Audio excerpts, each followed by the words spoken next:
ಮೇಲೂ ಪ್ರೀತಿ ಇಲ್ಲ. ನಮ್ಮದು ವಿಶೇಷ, ನಾವೆಲ್ಲರನ್ನೂ ದ್ವೇಷ, ಯಾರು ಕಂಡ್ರೂ ಆಗಲ್ಲ ನಮಗೆ. ಅದಕ್ಕೆ ದೇವ್ರಿಗೂ ನಮ್ಮನ್ನು ಕಂಡ್ರೆ ಆಗಲ್ಲ, ನಮಗೆ ಯಾರನ್ನು ಕಂಡ್ರೂ ಆಗಲ್ವಲ್ಲ. ನೋಡಿ, ಧ್ರುವ ತಪಸ್ಸಿಗೆ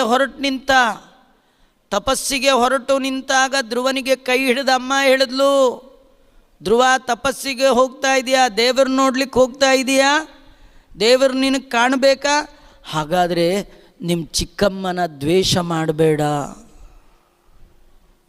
ಚಿಕ್ಕಮ್ಮ ಅವಳ ಮೇಲೆ ನಿನಗೆ ಕೋಪ, ಆದರೆ ಚಿಕ್ಕಮ್ಮನ ದ್ವೇಷ ಮಾಡಬೇಡ. ನೋಡಿ ಎಂಥ ದೊಡ್ಡ ಮಾತ್ರಿ. ನಾವು ಸುಮ್ಮನೆ ದ್ವೇಷ ರೀ. ನಮ್ಮ ಆಸ್ತಿ ಅವ್ರು ತಿಂದಿಲ್ಲ, ಅವರ ಆಸ್ತಿ ನಾವು ತಿಂದಿಲ್ಲ, ಆದರೂ ಯಾರನ್ನ ಕಂಡ್ರೂ ನಮಗಾಗಲ್ಲ. ಎದ್ರೆ ಕಾಮ, ಬಿದ್ದರೆ ಕೋಮ. ಎದ್ದಿದ್ರೆ